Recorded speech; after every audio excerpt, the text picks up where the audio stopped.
अस्सलाम वालेकुम नाजरीन, मैं हूं आपका होस्ट बाबर रियाज और आप देख रहे हैं न्यू पाकिस्तान टीवी चैनल।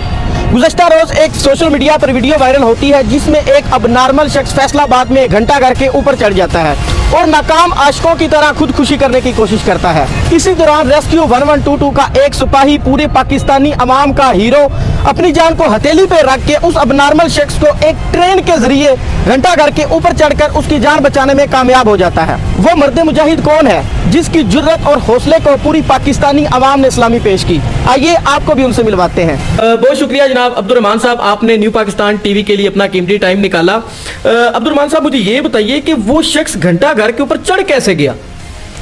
जी अस्सलाम वालेकुम। सबसे पहले तो अल्लाह ताला का लाख लाख शुक्र है कि जिसने हिम्मत और हौसला दिया और हमने ऑपरेशन जो है वो कंप्लीट किया।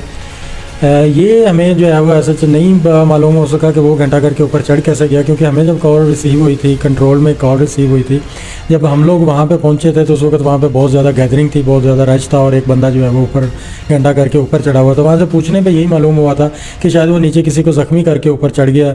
तो बिल्कुल वो फ्री स्टाइल में ऊपर घूम रहा था कि उसके ज़हन में कोई खौफ या कोई इस तरह का डर बिल्कुल मौजूद ही नहीं था।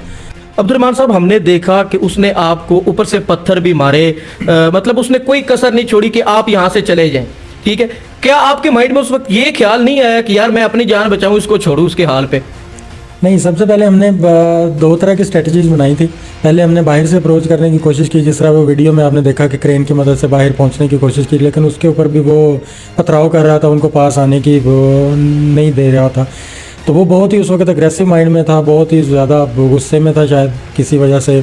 तो जब मैंने अप्रोच की, उसका दूसरे स्टाफ ने उसका ख्याल जो है वो दूसरी तरफ डाइवर्ट किया। मैं बाहर निकला हूँ तो मेरा मुंह अभी नीचे ही था, तो उसने ऊपर से जो है बड़ा सारा पत्थर मेरे ऊपर फेंक दिया। जैसे ही उसने पत्थर फेंका है मेरे ऊपर, तो एकदम से तो मुझे लगा कि पता नहीं क्या चीज़ ऊपर आके गिरी है, और साथ ही वो ऊपर जो है वो मेरे ऊपर खुद आके गिर गया और वहाँ पे ही उसने जो है वो लड़ाई झगड़ा शुरू कर दिया। लेकिन उसने ये अल्हम्दुलिल्लाह उस वक्त ना मेरे जहन में कोई इस तरह की बात आई ही नहीं है कि मैं ये मुझे मार रहा है या मैं भी इसको आगे से रिप्लाई दूँ या नहीं। इस तरह की कोई चीज़ जहन में, मेरा टोटल फोकस जो था वो यही था कि मैं उसको किसी तरह काबू में कर लूँ, और अल्हम्दुलिल्लाह वो फिर कंट्रोल जो है वो मैंने कर लिया। इतना हाइट फैक्टर था, ठीक है? कुछ लोगों ने ये भी कहा जी कि उसके पास छुरी भी थी, चाकू भी थी। जब आपका उसके साथ फिजिकल अट्रैक्शन हुई, क्या वाकई उससे ये चीज़ें बरामद हुई थी? नो डाउट हाइट फैक्टर, एक तो बाम रूटीन में नीचे कोई लड़ाई झगड़ा हो तो वो बर्दाश्त करना मुश्किल हो जाता है, तो फिर आप 100 फीट हाइट पे जाके तो लड़ाई झगड़ा शुरू कर दें, और मज़े के बाद वहाँ पे कोई खड़े होने की या कोई पाँव रखने की या बैठने की कोई ख़ास जगह भी ना हो, तो मुश्किल तो डेफिनेटली था। और एक जो है ना, समझ लें कि इम्पॉसिबल सा मिशन था, लेकिन अल्लाह का शुक्र है कि वो कंप्लीट हुआ। उसके हाथ में कोई ऐसा चीज़ जो है वो हमने काफ़ी देर उसको ऑब्जर्व किया कि कोई इस तरह की कोई हथियार या कोई चीज़ उसके हाथ में है या नहीं है, तो वो ऐसा कोई हमें नज़र नहीं आई। इसलिए हमने उसके पास जाने को तरजीह दी कि उसके पास जाके उसको किसी तरह मोटिवेट किया जा सके या किसी तरह उसको समझा बुझा के नीचे लाने की कोशिश की जा सके। वो बड़ा सारा जो पत्थर उसने मुझे मेरे ऊपर फेंका है, वो भी उसने ऊपर कहीं साइड पे छुपा के तो वो रखा हुआ, एकदम से वो निकाला और बड़ा वो वजनी था। जब मुझे लगा है तो मुझे लगा कि पता नहीं क्या ही चीज़ उसने ऊपर से मार दी, लेकिन फिर भी अल्लाह का शुक्र है कि वो ज़ख्मी होने के बावजूद भी मेरे जहन में कोई इस तरह की बात नहीं आई कि मैं भी इसको आगे से लड़ाई झगड़ा शुरू कर दूं या इसको गिराने की कोशिश करूं। या वो मुझे गिरा रहा था और साथ कह भी यही रहा था कि मैंने भी गिरना और आपको भी साथ लेके ही जाना है। आप यहाँ तक आए कैसे हैं?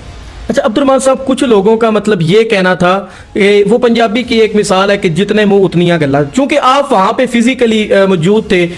कुछ लोगों का कहना जी कि उसने कहा था कि मेरी शादी करवाओ, नहीं तो मैं ऊपर से छलांग लगा दूंगा। कुछ लोगों ने कहा जी कि ये नीचे से कुछ लोगों को जख्मी करके अपनी जान बचाने के लिए ऊपर चढ़ा है। तो ये सारा मतलब असल में माजरा क्या था, उसकी क्या वो साइको थी? ये मालूम नहीं हो सका कि उसके जहन में क्या था या साइको क्या थी उसकी। ये पता चला था कि नीचे उसने किसी को ज़ख्मी किया है और ऊपर गया है। तो हमारी जब फिजिकल अटैचमेंट हुई है उसके साथ, तो उससे पूछने की हमने काफ़ी दफ़ा कोशिश की है। इवन कि हमने उसका मोबाइल ऑफ़र किया कि आपको मोबाइल देते हैं, आप किसी से रब्ता करना है या कोई आपको प्रॉब्लम है या बताएं, हमें बताएं, हम उसको सॉल्व करते हैं, आपको गारंटी देते हैं, उसको सॉल्व करने की कोशिश करते हैं। लेकिन उसने कोई इस तरह की डिमांड या कोई इस तरह की चीज़ बिल्कुल भी नहीं बताई, सिवाय एक नाम के कि मेरा नाम इमरान है, बस उसने ये नाम बताया अपना। उसके अलावा हमें उसने कोई डिमांड नहीं बताई, कोई वो शादी वाला जो किस्सा चल रहा है, ये सारे रूमर्स ही हैं, जितने लोग हैं उतनी बातें हैं। तो इस तरह की हमें उसने कोई डिमांड अपनी नहीं बताई। अब्दुर्रहमान साहब, वहाँ पे इतना रश था, लोग मौजूद थे, मीडिया हजरात मौजूद थी, पुलिस मौजूद थी, और भी मुतलका जितने डिपार्टमेंट थे मौजूद थे। आपको यकीन था कि आप इनकी उम्मीदों पर पूरा उतर सकेंगे? अल्हम्दुलिल्लाह हमारी एक तो ट्रेनिंग इस तरह की हैं, हाइट रेस्क्यू की हैं ट्रेनिंग के हम लोग जब अपने मकसद पे फोकस करते हैं तो हमारे जहन में ये चीज़ें नहीं आती कि नीचे गैदरिंग है या नहीं है, लोग हैं, मीडिया है, क्या है, कोई चीज़ नहीं। हमारा फोकस टोटली फोकस यही होता है कि हम प्रेशर फ्री थे। प्रेशर फ्री थे अल्हम्दुलिल्लाह। वाकई मैं कोई इसमें कोई मुबालगा रहा है या कोई इस तरह की बात नहीं कर रहा। उस टाइम मेरे जहन में एक लम्हे के लिए भी नहीं आया कि मैं हाइट पे हूँ। दूसरी बात ये है कि नीचे गैदरिंग है या नहीं है, और तीसरी बात ये है कि कोई मीडिया भी है या कोई हमें देख रहा है या नहीं, कोई इस तरह की चीज़ मेरे जहन में आई नहीं है। जब मैंने उसके ऊपर कंट्रोल कर लिया ना तो हमारे बराबर एक ड्रोन वाला जो है वो रिकॉर्डिंग शुरू की हुई थी, तो उस टाइम मैंने देखा है कि कोई रिकॉर्डिंग हो रही है या क्या हो रहा है। अब उस वक्त जो है वो कंट्रोल में आ गया था। इस तरह की कोई चीज़ जो है वो हमारे जहन में होती भी नहीं है, और अल्हम्दुलिल्लाह उस टाइम फील भी नहीं हुई, ज़रा भी फील नहीं हुई कि यहाँ पे क्या हो रहा है। कि हमारा टोटल जो फोकस था हमारे मकसद के ऊपर था कि हमने उसको बचाना है, किसी तरह से भी करके हमने उसके ऊपर कंट्रोल करना है। क्योंकि मैं तो अपने आप को टाई अप किया हुआ था, अपने सेफ्टी गेयर्स जो है वो पूरे थे अल्हम्दुलिल्लाह, लेकिन उसके गिरने का बहुत ही ज़्यादा खदशा था। खुदा ना खास्ता अगर वो गिरता तो बहुत ही ज़्यादा प्रॉब्लम हो जाती। अब्दुर्रहमान साहब, मुझे ये बताइएगा कि वज़ीर आला साहब ने आपको 5 लाख रुपया इनाम देने का भी जो है वो ऐलान किया था, क्या वो सिर्फ ऐलान ही था या आपको मिले भी थे? नहीं, अल्हम्दुलिल्लाह जो उन्होंने ऐलान किया वो चेक जो उन्होंने दिया था वो ठीक था। ये वो तो दूसरे जो है वो कुछ ऐसे ऐलान या कोई इस तरह की चीज़ नहीं थी। वो परवेज़ इलाही साहब वैसे भी वो हमारे डिपार्टमेंट उन्होंने ही बनाया, तो वो इस डिपार्टमेंट की वैसे ही कदर करते हैं। और डॉक्टर रिजवान नसीर साहब भी हमारे साथ मौजूद है और उन्होंने बहुत ज़्यादा अप्रिशिएट किया है, और वो जेन्युइन था। अब्दुर्रहमान साहब, बड़ा ही मासूमाना सवाल है, इस ट्रेजेडी से पहले क्या आपने कभी सोचा था कि इतने फेमस हो जाएंगे? नहीं, कोई इस तरह की चीज़ें प्लानिंग के साथ या कोई इस तरह की सोच डेफिनेटली जहन में नहीं होती, लेकिन एक चीज़ या एक जज्बा जहन में ज़रूर होता है। जब भी हम लोग किसी हाई राइज बिल्डिंग के पास से गुजरते हैं या कहीं और से कोई इस तरह की जगह से गुजरते हैं, क्योंकि ये हमारा इदारा है और हमारा काम भी यही है, फायर फाइटिंग करना, आग में फंसे हुए लोगों को निकालना, पानी में फंसे हुए सैलाब से रेस्क्यू करना, हाइट पे कोई अगर फंसा हुआ है तो उसको रेस्क्यू करना।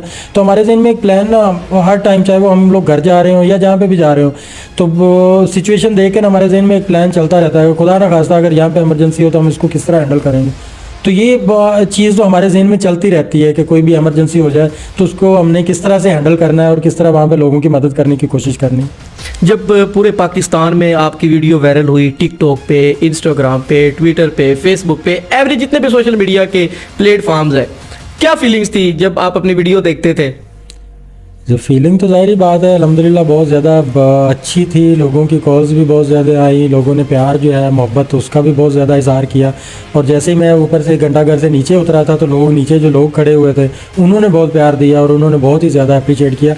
तो इससे ज़ाहिर बात है बंदे का दिल थोड़ा सा बड़ा हो जाता है, खुश होता है कि यार अल्लाह ताला ने इज़्ज़त दी है।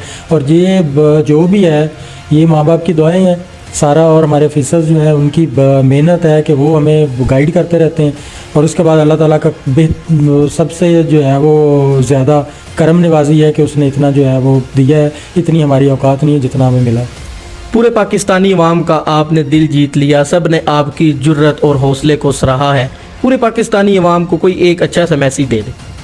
अच्छा सा मैसेज यही है कि आपस में प्यार मोहब्बत को फ़रोग दें। अगर कोई बंदा मुश्किल में है कहीं आसपास तो उसके लेवल पे खुद को रख के सोचें, हो सकता है आप उसकी अच्छे तरीके से मदद कर सकते हो, लेकिन आप उसकी एक दफ़ा दुख को फील करने की ज़रूर कोशिश करें और अल्लाह ताला आपके लिए आसानियाँ पैदा फरमाए। बिल्कुल जी, पूरे पाकिस्तानी हीरो के साथ आपकी आज मुलाकात करवाई। इसके साथ साथ मैं आपको एक और बात बताता चलूं कि ऐसे नौजवानों की हौसला अफजाई के लिए इनको प्रमोट किया जाए ताकि ये नौजवान पाकिस्तान को ज़्यादा से ज़्यादा सर्व कर सकें। इसी के साथ अपने होस्ट बाबर रियाज को दे इजाज़त और देखते रहें न्यू पाकिस्तान टीवी चैनल। खुदा हाफिज़।